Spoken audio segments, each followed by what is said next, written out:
顶礼拜，屏东凤港市大塞车引起民众埋怨。原来这条路目前正在执行滨高公路正秋百里2.0计划。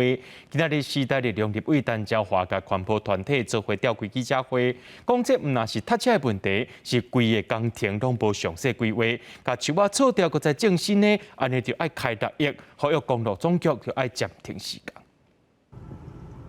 滨高公路往北的路段大塞车，这是顶礼拜出现的车流。叶落出来耍的人本地就多，民众嘛怨讲是当地时间害的。对于初一开始，公路总局的滨高公路正秋百里2.0计划就动工，不过立委甲环保团体批评，规个计划先测树仔，再搁种树仔，112公里就爱开6.8亿，实在伤浪费。其实本来就长得非常的好，大量的挖除。 既有的灌木，而且是数十万棵的灌木，挖掉，然后再重新种灌木，种树百里，真实的真相其实就是毁树百里啊！计划其实根本就完全没有必要，因为一路上都绿油油一片。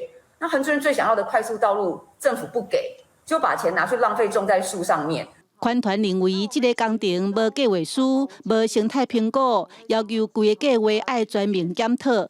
目前不好的植栽，灌木有老化的时候，事实上也是必须要进行相关的一个汰除或者是一个修缮的哈，是以一个补植或者是一个检讨为原则方式来执行的，并不是一个全面汰除的一个工作。结论就是暂缓施工，只是口头讨论，没有实际的这个种植计划，不能说行政院交办你们就硬要做。滨高公路正秋百里按算明年完工。 公路总局表示，未来因会分段施工，假日就停工，避免造成塞车问题。记者邓亚文、罗伟哲综合报道。